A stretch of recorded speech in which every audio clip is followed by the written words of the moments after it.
I told y'all I would give y'all little excerpts of my experiences with my ascension. So this is probably, I'm not gonna say my first encounter with an angel.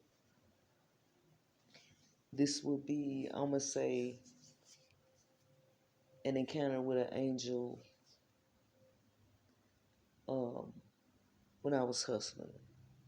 Like I told y'all, in 1995, I used to sell dope.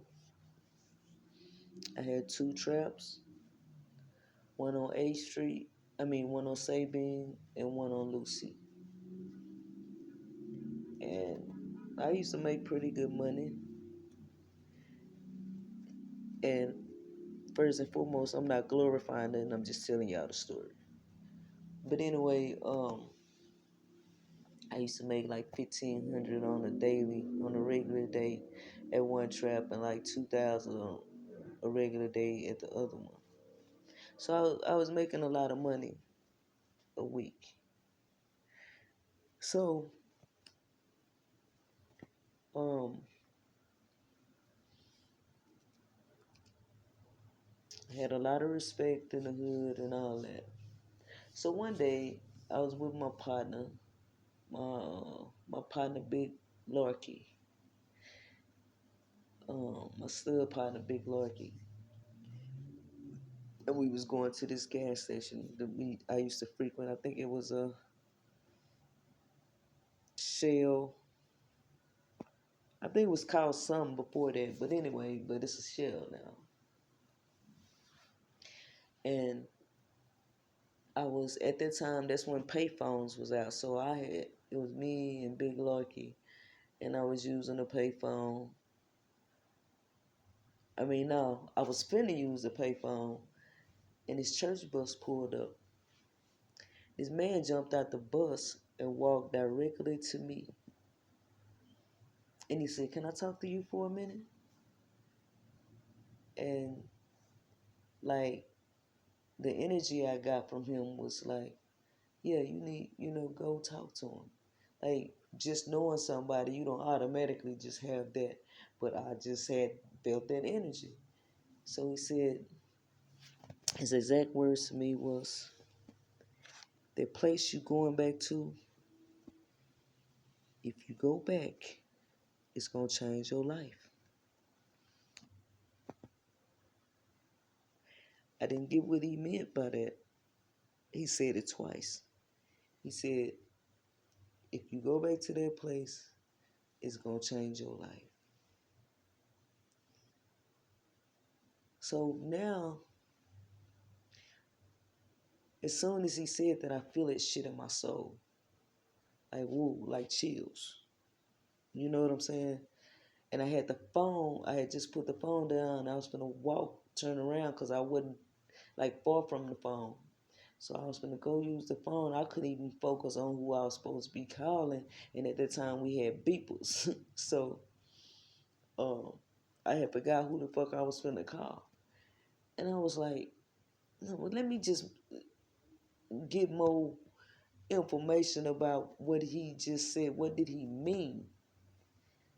So I walked back over there to the church van and wait on it. People was coming out that had got off the church van. They was starting to get in. Everybody got on the church van, the driver and everything. So I'm waiting on this man because I didn't see him. And so I just turned around and asked him, I said, "Hey, this man look like this? I was just talking to him. He got off your church bus." And they was like, "I don't know." So I waited a few more minutes. The church bus started pulling off. That man wasn't nowhere to be found. Okay? Like I said, on my spiritual journey, I started to realize that was either one of my ancestors or one of my angels. because I went back to that trap and it did change my life.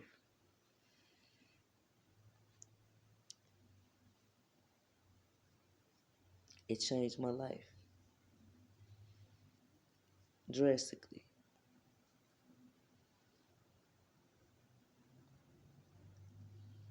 I went through, I got jacked, robbed, made lay in the bathtub.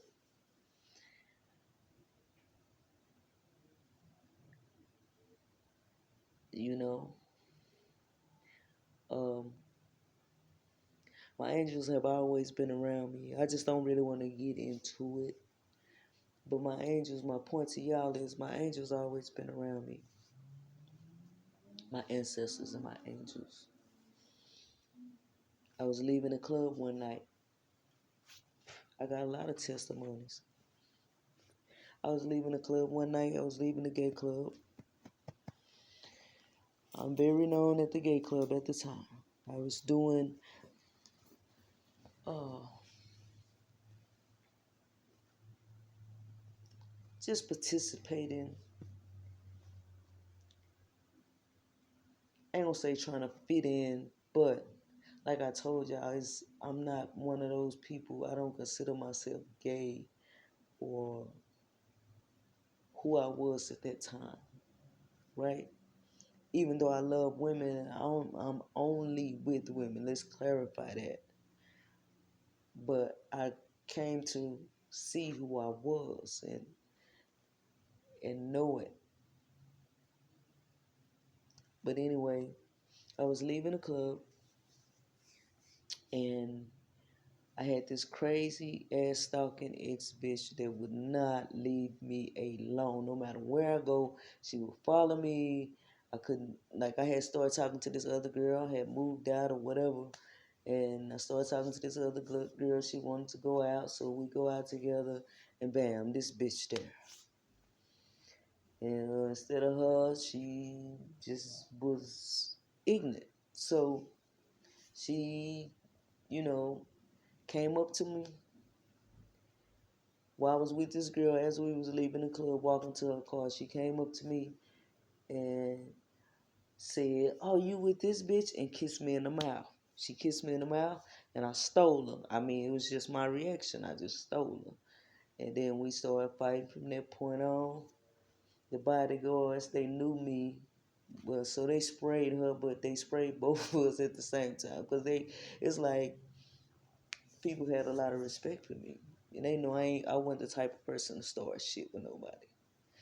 They knew who I had been having problems out of her. So the girl mad that I'm with, so we speeding off in the car. Mind you, this is turnabout, real steep curve. And I'm saying she doing about 50 around that motherfucker. And I was finna say slow, and I couldn't even get the down out. And before I could get the down out, she hit that curve, boom. The car flipped over 3 times. It landed upside down. I didn't have no seatbelt on or nothing. But while the car was upside down, my head wasn't touching the ceiling. My head should have been touching the ceiling. But it was like something was sitting on me. Mind y'all, when they pulled the girl, I got out the car and tried to pull the girl out the car on the other side. And her leg had this big ass gash in it. I had no scars, nothing.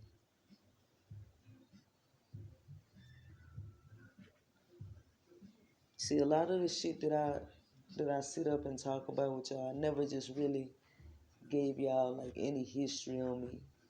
Cause I'm more of a private person when it comes to shit like that. Because this is the internet. But when it comes to testifying and testimonies, I can tell y'all why I talk a certain way, why I feel a certain way, and it's through my experiences. So a lot of times, like I said before, when people, you have a lot of people that be on the internet capping, like they done been through some shit or they know about some shit. My experiences with my ancestors, my angels, and my gifts have been with me since I've been born. I was always different, always. And as I came to know who I am, um, the divine started revealing things to me and showing me, like, you got this person, or you got this person, or this person will walk in my life and show me certain things or tell me certain things that I already knew, but they clarified it. You know what I mean?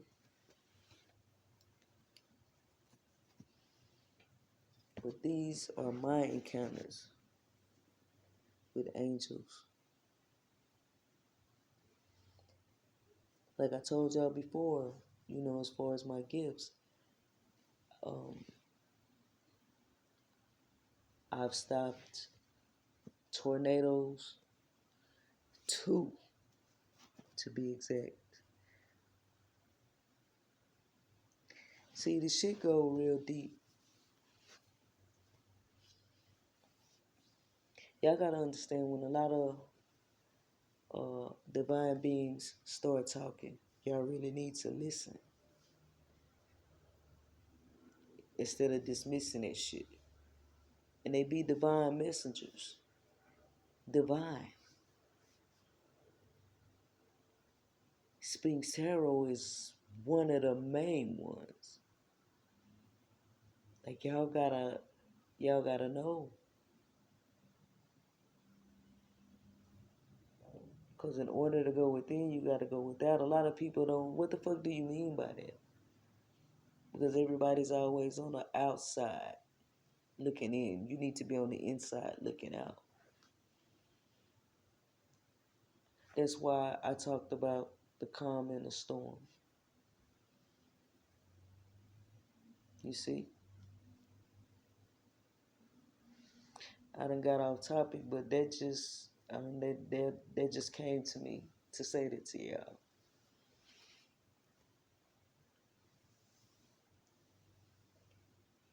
We always searching for a savior on the outside of who we are.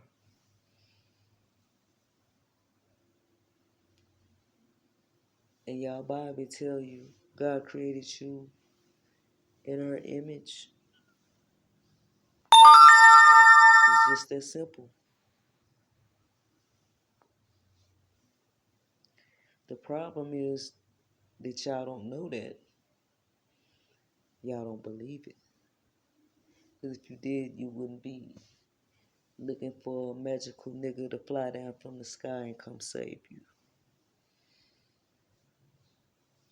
But that's all I had to say. That was just my testimony with angels. Y'all have a nice night. Ashe.